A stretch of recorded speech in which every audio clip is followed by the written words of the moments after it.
Hello students, आज हम लोग मैथ्स का चैप्टर 8 एक्सरसाइज 8 भी शुरू करेंगे।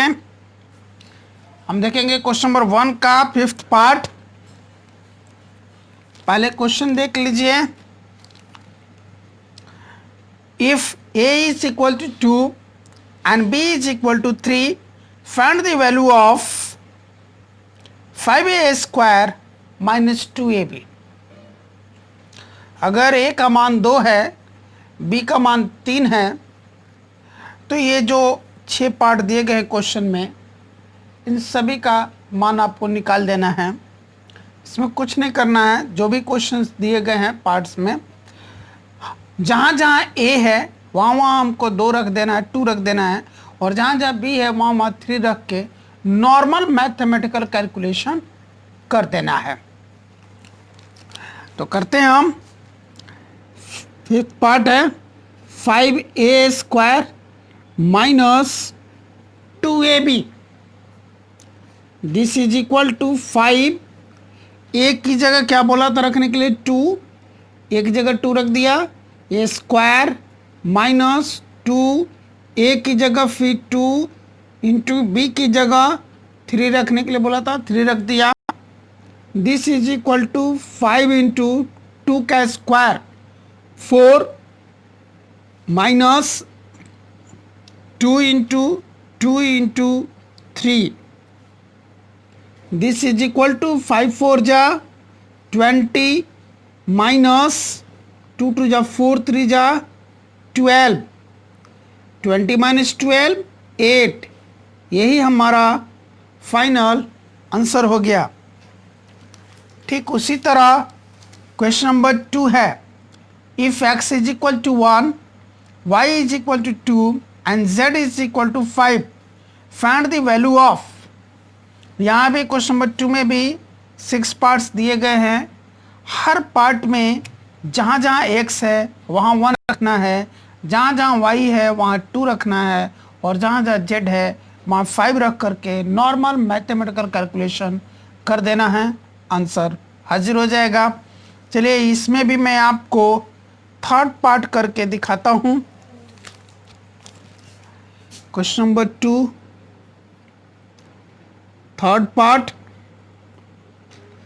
2x square minus 3y square plus z square. This is equal to 2। x की जगह में रखना 1 स्क्वायर माइनस 3, इस y की जगह 2 रखना है, फिर ये स्क्वायर प्लस z की जगह हमें 5 रखना है, फिर ये square. This is equal to 2 into 1 का स्क्वायर 1 माइनस 3 इंटू 2 का स्क्वायर 4 प्लस 5 का square 25। This is equal to 2 1 जा 2 माइनस 3 4 जा 12 प्लस 25। 2 प्लस 25 कितना हो जाएगा? 27 माइनस 12। 27 माइनस 12 कितना हो गया? 15। और यही हमारा फाइनल आंसर हो गया। अब देखते हैं question number 3। If p is equal to minus 2, q is equal to minus 1 and r is equal to 3, find the value of. इसमें वही काम करना है इन सभी पार्ट्स में। जहाँ p है वहाँ -2, जहाँ q है वहाँ -1, और जहाँ r है वहाँ 3 रख के नॉर्मल मैथमेटिकल कैलकुलेशन करना है। चलिए इसमें आपको मैं 4th पार्ट करके दिखाता हूँ। Question number 3 4th part. p cube plus q cube plus r cube plus 3pqr। This is equal to p की जगह में रखना है -2 क्यूब प्लस q की जगह रखना है -1 क्यूब प्लस r की जगह रखना है 3 क्यूब प्लस 3 P की जगह -2 इंटू Q की जगह -1 इंटू R की जगह 3। This is equal to minus का क्यूब -2 का क्यूब 8, माइनस का क्यूब -1 का क्यूब 1, प्लस का क्यूब +3 का cube 27, plus into minus minus, minus into minus plus, plus into plus plus, 3 2 जा 6, 6 1 जा 6, 6 3 जा 18, -8 और -1 -9, +27 और +18 +45, -9 और +45। ऐसे केस में क्या करते हैं, बड़े नंबर में से छोटे नंबर को घटाते और साइन बड़े नंबर का लगाते हैं। बड़ा नंबर 45 है, छोटा नंबर 9 है, 45 में से 9 माइनस करेंगे 36 आएगा। बड़ा नंबर 45 प्लस में, तो यहाँ प्लस का साइन जो कि लिखने की जरूरत नहीं है, और यही हमारा फाइनल आंसर हो गया। Then question number 4, write the coefficient of x in 13x। Coefficient x का कोफिशिएंट निकाला है कि x के साथ जो नंबर लगा हुआ है वही आंसर हो गए। x के साथ 13 लगा है, तो इस क्वेश्चन का आंसर हो गया 13। y इन -5y, यहाँ हो गया आंसर -5। a इन 6ab, यहाँ आंसर हो गया 6b। यानी कि जिसका कोफिशिएंट पूछ रहा है उसको छोड़ करके बाकी जो कुछ बच रहा है वो आपको आंसर लिख देना है। 6ab में a का कोफिशिएंट पूछा है, ये छोड़ दिए, बाकी क्या बच गया 6 और b, तो 6 और 6b आंसर हो जाएगा। उसी तरह z इन -7xz, तो z को इसमें छोड़ दें तो क्या बचेगा -7x, तो आंसर हो गया -7x। p इन -2pqr, इसमें p छोड़ देंगे तो क्या बचेगा -2qr, तो यही आंसर होगा -2qr। y स्क्वायर इन 8xy²z, इसमें y² को छोड़ दीजिए, बाकी जो बचता वो आंसर हो गया 8xz। x³ यहाँ x³ है, x³ के साथ कोई नंबर नहीं लगा तो क्या लगा 1, तो यह आंसर हो गया 1। x² इन -x², यहाँ पर x² के साथ एक तो माइनस लगा है और कोई नंबर नहीं लगा तो वो है 1, यानी कि इसका आंसर हो गया -1। नेक्स्ट है write the numerical coefficient of. इन सभी में केवल न्यूमेरिकल कोफिशिएंट लिखना, अल्फाबेटिकल छोड़ देना है।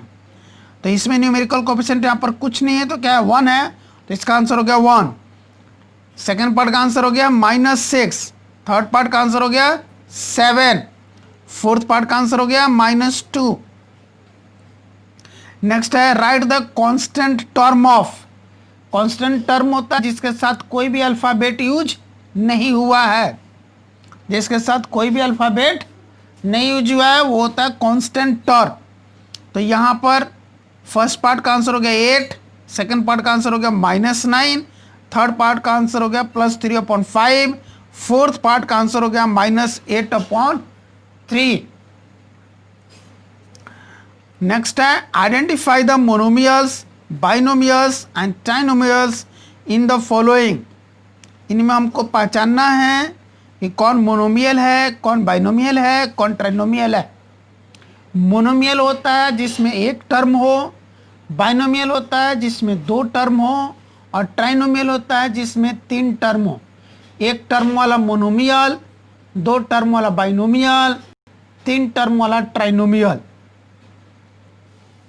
है ना। और हर टर्म जो होता है वो प्लस या माइनस के साइन से सेपरेट होता है। प्लस या माइनस का साइन ही बताता है कि यहाँ से एक टर्म अलग हो रहा है।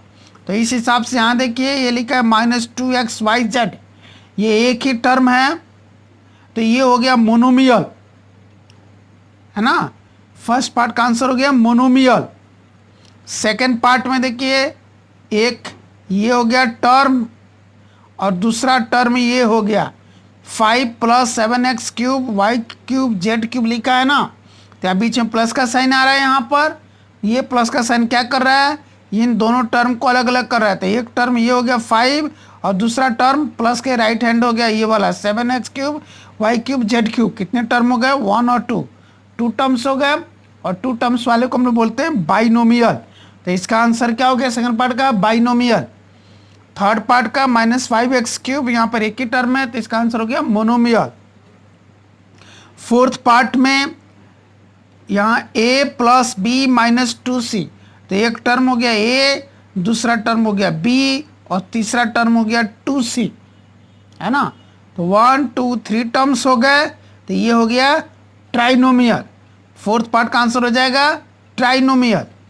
फिफ्थ पार्ट में xy + yz - zx, यहाँ पर कितने टर्म बन रहे हैं xy एक टर्म, yz दूसरा टर्म, zx तीसरा टर्म। तो कितने टर्म हो गए 1 2 3, यानी कि ये हो गया ट्राइनोमियल।